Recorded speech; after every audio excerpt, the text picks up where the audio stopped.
अस्सलाम वालेकुम फ्रेंड्स, मेरा नाम है जिब्रान अहमद और आप मेरा चैनल देख रहे हैं बिग बर्ड्स लवर्स। उम्मीद करते हैं कि आप और आपके बर्ड्स बिल्कुल ठीक ठाक होंगे। आज की जो हमारी वीडियो है वो है क्वेश्चन आंसर के ऊपर। तो जैसा कि मैंने आपको कहा था कि मैं नेक्स्ट सैटरडे को आपके लिए वीडियो बनाऊंगा जिसमें मैं आपके सवालों के जवाब दूंगा, और उसमें से मैंने कुछ जो है वो क्वेश्चन पिक किए हैं। और आप दोस्तों से रिक्वेस्ट है कि आप जो है वो जब भी कोई सवाल करें कोशिश करें कि छोटा सवाल करें ताकि मैं उसको ईजिली पढ़ सकूँ, और टॉपिक से रिलेटेड ही किया करें, बर्ड से रिलेटेड ही किया करें। जैसा कि मेरा नंबर मांगना, मैं अपना नंबर क्यों नहीं शेयर करता, उसके लिए एक मैं स्पेशली वीडियो बनाऊँगा, या तो फिर उसमें मैं आपको अपना नंबर दे दूँगा या फिर आपको नंबर ना देने की रीज़न बताऊँगा। तो सवाल की तरफ चलते हैं। पहला सवाल है नजम भाई का, नजम इस्लाम इनका नाम है, और इनके जो बर्ड्स में प्रॉब्लम आ रही है कि इनके बर्ड्स के फीदर जो हैं वो उल्टे सीधे आ रहे हैं और उनकी टेल्स गिर रही हैं और फ्लाइंग फीदर्स भी जो हैं वो उनके गिरते जा रहे हैं। तो नजम भाई देखें, एक बीमारी होती है बर्ड में फ्रेंच मोल्ड की। तो बर्ड में अगर फ्रेंच मोल्ड की बीमारी आ जाए तो इसमें जो है वो इसका इलाज मेरे ख़्याल से मुमकिन नहीं है। अगर आपके बर्ड्स की टेल गिरे और उसके बाद फ्लाइंग फीदर्स भी ख़त्म होने शुरू हो जाएं और बिल्कुल वो आपका बर्ड गंजा सा हो जाए तो समझ लें कि आपका बर्ड जो है वो रिकवर नहीं होगा। कुछ लोग जो है वो ऐसे ही लोगों को कह के भेज देते हैं। कुछ बड़े परिंदे फ्रेंच मोल्ड पे आते हैं और वो कहते हैं कि ये बच्चे हैं और वो सेल कर देते हैं, और आप लोग ख़रीद के ले आते हो चलो हम इसको पालेंगे बड़ा करेंगे तो सब कुछ ठीक हो जाएगा, लेकिन ऐसा होता नहीं है। तो आप अगर फ्रेंच मोल्ड की बीमारी आई है तो ठीक करना मुश्किल है। कोशिश करें कि उनको ज़्यादा से ज़्यादा कैल्शियम दें और उनको शावर करते रहें, तो शायद वाली बात है कि शायद वो ठीक हो जाए। अभी पर जो है वो उल्टे सीधे अगर आ रहे हैं तो देखें, अगर आपने एक जगह गए उसके पास एक ही पेड़ था जिसका ऑलरेडी ब्लड वीक था, जो कि बहन भाई का पेड़ लगा हुआ था, मे बी कि उसमें से जो बच्चे निकले उनको भी आपस में लगाया जाए, और उसमें से जो बच्चे निकले तो भी वो ऐसे ही बच्चे निकलते हैं। तो जब भी बर्ड ख़रीदें देख लें कि आप जिससे बर्ड ख़रीद रहे हैं उसके बाद क्वांटिटी में बर्ड लगाओ और कोशिश करें कि अलग अलग पेरेंट्स के बच्चे लें। और इसके अलावा बहुत सारी और रीज़न्स भी हो सकती हैं, जैसा कि आप गर्म सीड बहुत ज़्यादा दे रहे हैं। मिसाल के तौर पर बच्चे हैं और आप उनको बहुत ज़्यादा, कुछ लोग सिर्फ सनफ्लावर सीड्स ही देते हैं, सूरजमुखी जो होती है, अब वो बहुत ज़्यादा देना, गर्म सीड्स का देना, तो ये भी प्रॉब्लम होती है कि बर्ड्स के पर ख़राब होना शुरू हो जाता है या उतरने शुरू हो जाते हैं। तो आप कोशिश करें कि अपने बर्ड्स को ज़्यादा से ज़्यादा वेजिटेबल्स दें। अगर आपको वो प्रॉब्लम नहीं है फ्रेंच मोल्ड का तो इंशाल्लाह ये बहुत जल्दी रिकवर हो जाएंगे। तो याद रखें कि आपने 75% वेजिटेबल्स देनी है और 25% सीड्स देने हैं। अगला सवाल है वलीद अहमद भाई का, जो कि कराची से हैं, और वो पूछना चाह रहे हैं कि आइडियल टेम्परेचर और आइडियल ह्यूमिडिटी लेवल क्या होना चाहिए बर्ड के शेड का। तो देखिए, जब ब्रीडिंग सीज़न चल रहा होता है, डेफिनेटली ब्रीडिंग सीज़न सर्दियों में ही आता है, गर्मियों में आप ब्रीड नहीं लेते हैं। अगर लेना चाहते हैं तो आप जो है वो अच्छा सा कूलर लगाएं, लेकिन बर्ड को कम से कम 3 से 4 महीने रेस्ट देना बहुत ज़रूरी है। तो आइडियल टेम्परेचर जो आपका है वो आपका 20 से लेके 25 के दरमियान या 28 के दरमियान, अगर आप डिपेंड करता है कि आपके पास बर्ड कौन से हैं। अगर तो आपके पास छोटे बर्ड्स हैं तो आपका आइडियल टेम्परेचर जो है वो 18 से लेके 25 के दरमियान होना चाहिए। 28 पे भी चले तो बहुत अच्छा है, कोई प्रॉब्लम नहीं है। अगर आपके पास बड़े परिंदे हैं तो बड़े परिंदों को जो है वो टेम्परेचर से इतना ख़ास फ़र्क नहीं पड़ता, बल्कि यही देखा गया है कि जितनी ज़्यादा सर्दी पड़ती है, बारिशें होती हैं, बड़ा बर्ड उतनी जल्दी चलता है। तो सर्दी जैसे बढ़ेगी, स्पेशली राह हो गए, ग्रे हो गए, रिंगनेक हो गए, जब ये सर्दी बढ़ती है तो ये चल पड़ते हैं। तो अलग छोटे बर्ड्स का टेम्परेचर अलग होता है, बड़े परिंदों का टेम्परेचर अलग होता है, ठीक है ना। तो बड़े परिंदों के लिए अगर टेम्परेचर आपका 15 पे भी चला गया, 10 पे भी चला गया तो कोई प्रॉब्लम नहीं है। और जहाँ तक ह्यूमिडिटी लेवल की बात करें तो ह्यूमिडिटी लेवल जो है ना वो सबके लिए सेम है। आपका 50% से लेके 70% के दरमियान होना चाहिए। अगर 45 हो गया तो कोई प्रॉब्लम नहीं है, और अगर आपका टेम्परेचर जो है 75 हो गया तो भी कोई प्रॉब्लम नहीं है, लेकिन अगर 80-85 पे चले जाता है तो डेडिंग शेल के चांसेस होते हैं। तो उसके लिए जो है अगर टेम्परेचर अगर लो है तो मैं इस पर ऑलरेडी वीडियो बना चुका हूँ, वो आप देख लीजिएगा, और अगर हाई है तो उसके लिए भी मैंने बनाया हुआ है, आप वो वीडियो भी देख सकते हैं। और कोई भी वीडियो अगर आपने देखनी है आपको नहीं मिलती तो मेरे चैनल पे जो प्ले लिस्ट है उस पर आप जाके देखेंगे तो आपको सारी वीडियोस देखने के लिए मिलेंगी। अगला सवाल है हसनैन रज़ा का, और वो पूछ रहे हैं कि येलो रिंगनेक का मेल अभी रिंग नहीं आया, फीमेल बड़ी है, पेयर फीड हो रहा है, बॉक्स में जा रहा है, वो क्या ब्रीड कर सकता है मेल जिसके अभी रिंग नहीं आया। तो हसनैन भाई, आपका जो मेल है जिसका भी प्रॉपर रिंग नहीं आया, लेकिन आपको कंफर्म है कि वो मेल है, तो वो ब्रीड करेगा और वो ब्रीड कर सकता है। लेकिन उसमें समझ लें कि 70 to 80% चांस है कि आपके पास एग जो है वो इनफर्टाइल आएंगे, क्योंकि वो अभी मेल मैच्योर नहीं हुआ। वो ब्रीड तो कर देगा, लेकिन उसमें जो है वो अगर फर्टाइल हो जाए, हो सकता है एक फर्टाइल हो जाए, हो सकता है कोई भी फर्टाइल अंडा ना हो। तो मेरा आपको मशवरा यही है कि आपने अगर पेयरिंग कर दी है, यंग मेल है और फीमेल आपकी बड़ी है, आपने पेयरिंग कर दी, कोई प्रॉब्लम नहीं है, लेकिन अभी आप उसको थोड़ा टाइम दें, ब्रीडिंग बॉक्स ना दें। और अगर आप दे देंगे तो आपके पास एग्स जो आएंगे वो इनफर्टाइल ही आएंगे। बहुत रेयर चांस होते हैं कि आपके पास फर्टाइल एग्स आ जाएँ। लेकिन अगर मेल का रिंग आ रहा है और अगर वो ब्रीड कर देता है तो जो है मे बी के पॉसिबल कि उसमें आपको फर्टाइल एग मिलें। लेकिन 90% चांसेस यही हैं कि रिंग नेक जो प्रॉपर अडल्ट नहीं हुआ, उसके जो एग्स होते हैं वो फर्स्ट जो एग्स होते हैं वो इनफर्टाइल ही आते हैं। अगले सवाल की तरफ चलते हैं। अगला सवाल है यूसुफ आगा फ्रॉम कोयटा। जिब्रान भाई, ब्रीडिंग सीजन में ज़्यादातर खुराक क्या डालें और बॉक्सेस कितने दिन बाद चेक किया करें? तो यूसुफ भाई देखें, ब्रीडिंग सीज़न में कोशिश करें कि अगर आपके पास बड़े परिंदे हैं, आपके पास रिंगनेक हैं, राह है, उसके उनसे ऑनवर्ड जितने भी परिंदे हैं, तो कोशिश करें कि सुबह के टाइम आपने एग ब्रेड डालना है और शाम के टाइम आप कुछ ना कुछ आप उनको खाने के लिए ज़रूर दें। जैसे कि फ्रूट्स, वेजिटेबल्स हैं, स्प्राउट्स हैं, भिगी हुई दालें हैं। तो 2 टाइम पे आपने जो है वो बड़े परिंदों को डालना ही डालना है, अगर आप अच्छी ब्रीड लेना चाहते हैं तो। और अगर आपके पास बड़े परिंदे नहीं हैं, छोटे परिंदे हैं, तब भी जो है आपको डेली बेसिस पे सुबह के टाइम एग ब्रेड डालना है। और उसके अलावा जो है आप शाम के टाइम आप उनको स्प्राउट्स बना के दे सकते हैं, भिगी हुई दालें दे सकते हैं। और इसके अलावा लूसन है, उसके अलावा ग्रीन फूड जितने भी हैं, पुदीना है, वो आप दे सकते हैं। सलाद के पत्ते चॉप करके इन सबको मिक्स करके दे सकते हैं। तो कुछ ना कुछ अगर आप देते रहेंगे तो आपको अच्छी ब्रीड आती रहेगी। और अगर आप एक सोचें कि मैं आज जो है वो एग ब्रेड डालूंगा, परसों मैं ये डालूंगा और बीच में गैप देंगे, तो आपके पास अच्छी ब्रीड नहीं आएगी। तो जितना फूड उनका अच्छा रखेंगे आपको उतनी अच्छी ब्रीड आएगी। तो यूसुफ भाई, जहाँ तक बॉक्स चेक करने की बात है, बॉक्स आप चेक कर सकते हैं। अगर आप रोज़ाना भी बॉक्स चेक करें तो कोई प्रॉब्लम नहीं है। बर्ड का बॉक्स चेक करते रहना चाहिए, क्योंकि बर्ड को उसका आदी होना चाहिए। तो जब भी आप बॉक्स चेक करें, सबसे पहले आप बॉक्स को थोड़ा सा लॉक करें, उसके बाद आप खोल के देख सकते हैं कि उसमें अंडे हैं, अंडे फर्टाइल हैं नहीं है। बर्ड की कैंडलिंग करनी बहुत ज़रूरी है। और अगर आपके पास बिल्कुल भी टाइम नहीं है, डेली बेसिस पे आप नहीं चेक कर सकते या 2 दिन बाद नहीं चेक कर सकते, तो एक दिन रख लें, संडे के संडे। जैसे कि आप अगर कोई जॉब करते हैं या कोई कारोबार करते हैं तो संडे को आपको ऑफ होगा। जिस दिन भी आपको ऑफ है, आप उस दिन सारे बॉक्सेस की इंस्पेक्शन लाजमी किया करें, कैंडलिंग किया करें, ताकि आपको पता हो कि आपके किस बॉक्स में क्या चल रहा है। अगला सवाल है टेक केयर। उन्होंने अपना नाम नहीं लिखा, इस्लामाबाद से हैं और बड़ा इंटरेस्टिंग उन्होंने सवाल किया और मैंने इसको वीडियो में ऐड कर लिया कि कौन सी सूटेबल एज होती है बर्ड की हॉबी में आने के लिए। तो जो है ना, ये आप किसी भी, आपको शौक़ जो है बचपन से भी हो सकता है। जब आपको शौक़ आप स्टार्ट कर सकते हैं। मैं बहुत छोटी उम्र में था जब ये मैं बर्ड हॉबी में आया था, और शायद मैं स्कूल गोइंग था, 7 या 8 क्लास में होऊंगा, मुझे तो अब याद भी नहीं है। मेरी उम्र बहुत छोटी थी और मेरे भाई ने मुझे एक लकड़ी का केज लेके दिया और जो है ना वो बजरीगर के 2 पेड़ लेके दिए। शायद तब बजरीगर का पेड़ की प्राइस शायद 25 रुपये का एक पेड़ मिल रहा था, और तब मैंने शुरू किया बहुत छोटी उम्र में। तो अगर आप छोटी उम्र में अगर आपको शौक़ है तो आप किसी भी उम्र में कर सकते हैं, इसमें कोई प्रॉब्लम नहीं है। अगला सवाल है अब्दुलरहमान भाई का। अब्दुलरहमान भाई कहते हैं, भाई मेरे राह के जोड़े अपनी वेस्ट खाते हैं, प्लीज़ कोई बता दे इलाज। तो अब्दुलरहमान भाई देखें, ये जो हमारे स्पॉट वेल्डिंग के केज होते हैं, इसमें ये जो नीचे जाली तारों की जाली होती है और नीचे ट्रे होता है, वो इसी मकसद के लिए होता है कि जब वो वेस्ट करें तो वो उनकी मुंह तक की पहुंच तक ना आए और वो ट्रे के अंदर आ जाए। और हम जो अक्सर सफाई करते हैं वो इसी मकसद के लिए करते हैं कि ट्रे भरे नहीं और ये जो है ना वेस्ट इनकी और जो गंद है ये ऊपर ना आए, ताकि वो उसको खा ना सकें। तो आप कोशिश करें कि आप भी जो है वो गहरे ट्रे वाले केजेस बनवाएं, और अगर नहीं है तो कोशिश करें कि आप ज़्यादा से ज़्यादा साफ़ करते जाएं। और इसके अलावा एक छोटे से टिप देना चाहूँगा कि मैं अक्सर ग्रिड पे वीडियो बनाता रहता हूँ। ग्रिड, आप जिस शहर कहीं भी रहते हैं, कोशिश करें कि ग्रिड मिल जाए आपको, आप बर्ड्स को ग्रिड दिया करें और सफाई का ख़ास ख्याल रखा करें, तो ये प्रॉब्लम आपको फेस नहीं करनी पड़ेगी इंशाल्लाह। अगला सवाल है अहमद रज़ा भाई का, और अहमद रज़ा भाई कहते हैं, सर मेरे पास एक ग्रे का पेयर है और DNA भी क्लियर है, पर जब से बॉक्स दिया है उन्हें फीमेल मेल को मारती है, प्लीज़ हेल्प, कोई टिप बता दें।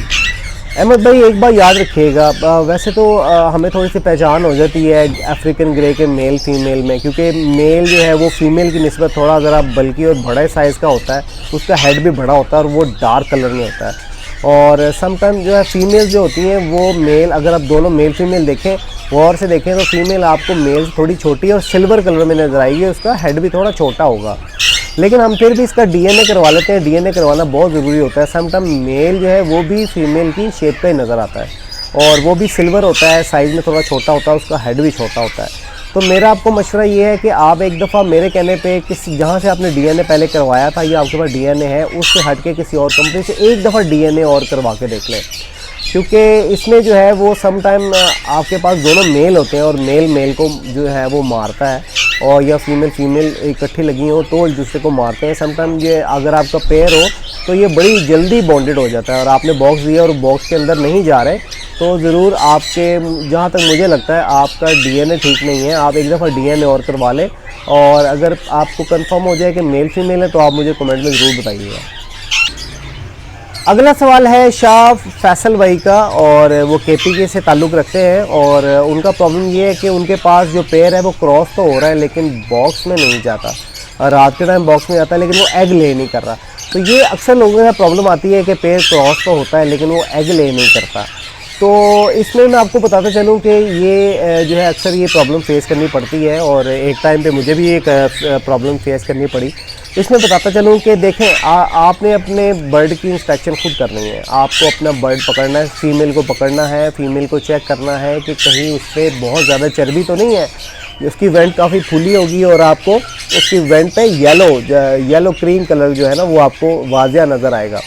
तो अगर तो ऐसा प्रॉब्लम है, अगर बहुत ज़्यादा चर्बी हो और बर्ड जो है वो आप बहुत फैटी चीज़ें दे रहे हैं उसको, सूरजमुखी बहुत ज़्यादा डाल रहे हैं और दूसरी फ़ैट वाली चीज़ें बहुत ज़्यादा दे रहे हैं और उस पर चर्बी है, तो वो एग ले नहीं करेगी, वो चाहे पूरा साल भी क्रॉस होती रहे।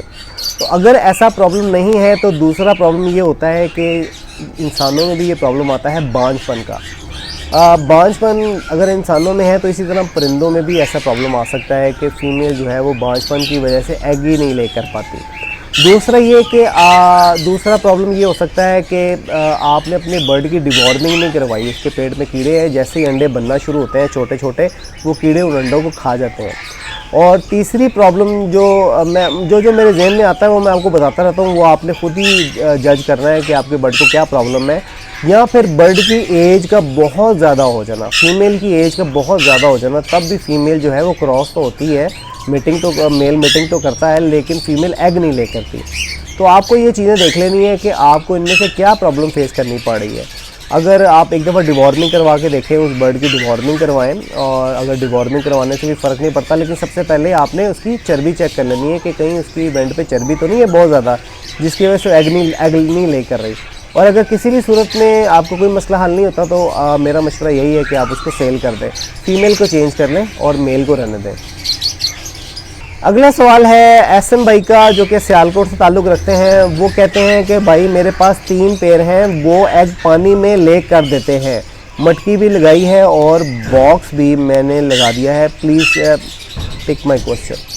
तो एसएम भाई देखें, अगर आपको ये प्रॉब्लम फेस करनी पड़ रही है तो आप जो ड्रिंकिंग वाटर होता है, जो बॉटल सी बनी होती है और वो केज में लगा देते हैं, आप वो पानी का पॉट निकाल लें और ड्रिंकर जो होता है पानी का ड्रिंकर वो आप लगा दें। लेकिन ये देखें, ये ज़्यादातर ये प्रॉब्लम मैंने आज तक देखा नहीं कि किसी को फेस करना पड़े कि वो मटकी में नहीं जाते और पानी वाले पॉट में एग ले कर देते हैं, वो दाने वाले पॉट में क्यों नहीं करते। तो बहरहाल आप जो है वो उसको ड्रिंकर लगा के देखें, पानी वाला ड्रिंकर। अगर फिर भी ये मसला हल नहीं होता तो मेरा आपको मशवरा ये है कि आप उनको सेल कर दें। अगला सवाल है इफ्तिखार हुसैन साहब का, और वो कहते हैं कि लास्ट ईयर मेरा सनकनौर का पेयर ने 3 क्लच में 11 चिक्स दिए, लेकिन इस साल एग्स इनफर्टाइल कर रहा है, क्या वजह हो सकती है, ट्रीटमेंट बता दें। तो इफ्तिखार भाई देखें, समटाइम जो है ना आपके पास बहुत अच्छा पेयर होता है और वो जब आप लेके आते हो तो आपके पास बड़ी अच्छी ब्रीड करता है, और उसी एक्साइटमेंट में आप जो है उन्हीं का फ़ायदा सोचते हो और समटाइम आप उनको कोई ज़्यादा हैवी विटामिन दे देते हो, कुछ चीज़ें जो आपको नॉर्मल मिकदार में देनी चाहिए वो ज़्यादा मिकदार में दे देते हो। जैसा कि आप इम्पोर्टेड विटामिन की बात करें तो सॉल्वी डी ब्रीडर है, अगर आप उसको बहुत ज़्यादा मिकदार में दे देते हो तो समटाइम फीमेल जो है वो हीट पे आके हवाई अंडे उतार देती है, या मेल इन जो है वो इनफर्टाइल हो जाता है।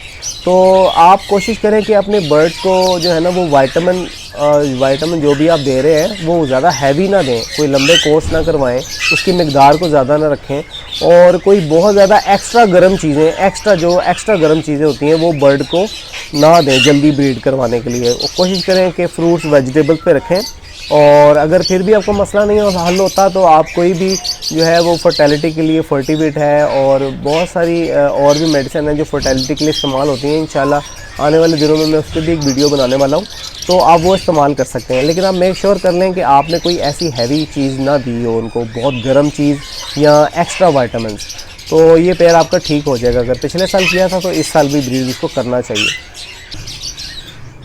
अगला जो है वो मैंने एक कॉमन सवाल चूज़ किया है जो कि मोहम्मद शहबाज भाई हैं हैदराबाद सिंध से, और हिकमत यूसुफ़ी साहब हैं अफ़गानिस्तान से।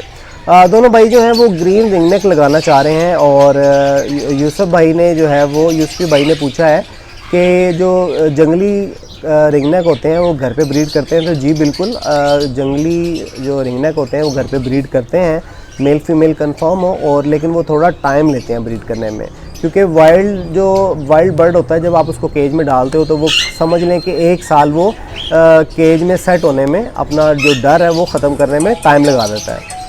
और दूसरा शहबाज भाई देखें, आपने अपने छोटे बर्ड्स तो बेच दिए, आप बड़े बर्ड लगा रहे हैं। मैं लेकिन हमेशा कहता हूँ कि बड़े बर्ड्स और छोटे बर्ड्स को साथ लेकर चलें।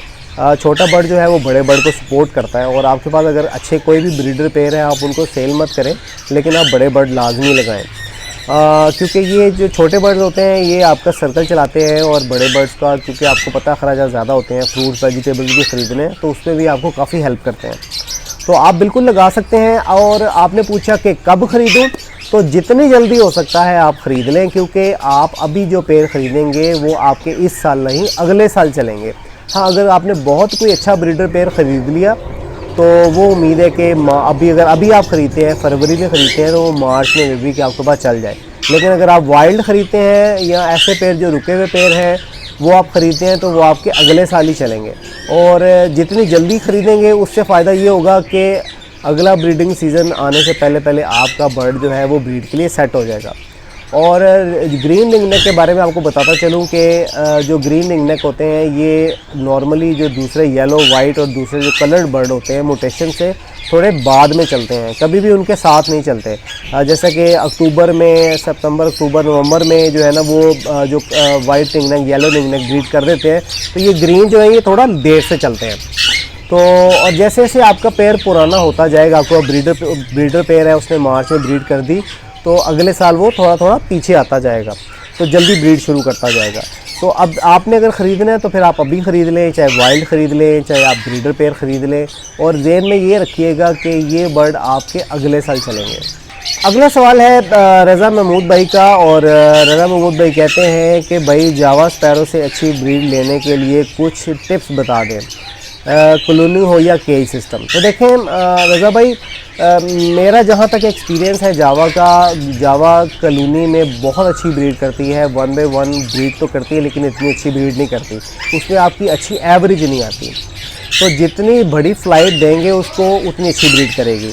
और इसके अलावा जो है वो वैसे तो मैंने एक वीडियो बनाई हुई है जावा के ऊपर, उसमें मैंने जो मेरे जहन में था मैंने सब कुछ उस वीडियो में डाल दिया। अगर उस पर अमल करें तो आपको अच्छी ब्रीड आएगी, उसकी एवरेज भी अच्छी आएगी। और बहुत सारे दोस्तों ने अमल किया और उनके पास जो उनके बच्चों की एवरेज थी वो भी अच्छी हो गई।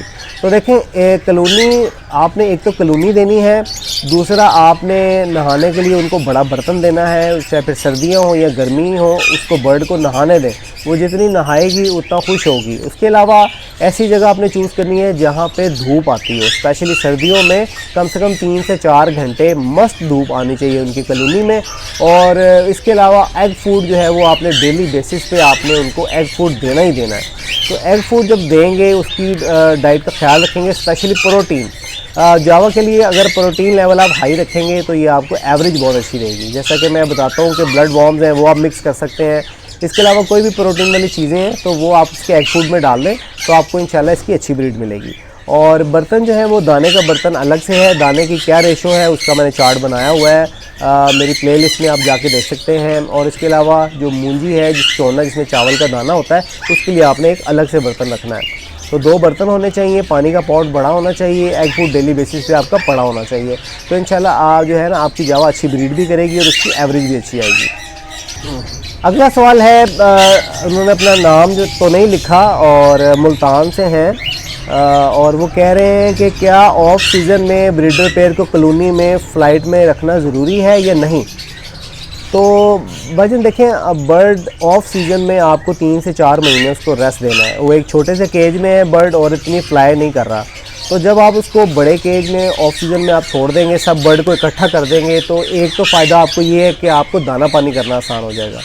आपको जो है ना अलग अलग केजेस में दाना पानी नहीं करना पड़ेगा, आपको एक ही जगह बर्ड को दाना पानी डालना पड़ेगा। और बर्ड का फ़ायदा ये है कि बर्ड उसमें फ्लाई करेगा, उस पर अगर उसको चर्बी हो गई है तो और वो फ्लाई करेगा, उसकी चर्बी भी ख़त्म होगी और बर्ड के मसाम जो उसके जो मसल्स हैं वो खुलेंगे और अगले सीज़न वो ब्रीड के लिए बहुत अच्छा तैयार होगा। और सर्दियों में स्पेशली हम ग्रीन फूड का इस्तेमाल ज़्यादा करते हैं, वेजिटेबल्स का इस्तेमाल ज़्यादा करते हैं, तो वो आपको एक एक केज में डालने की बजाय एक बड़े थाल में आप डालें ताकि उनको ऑफ सीज़न में उनको जो है उनकी अच्छी तरह सेवा करें। ऑफ सीज़न में बर्ड तैयार होता है, याद रखें हमेशा। हम गलती करते हैं कि हम सीज़न में बर्ड की केयर करते हैं, ऑफ सीज़न में नहीं करते।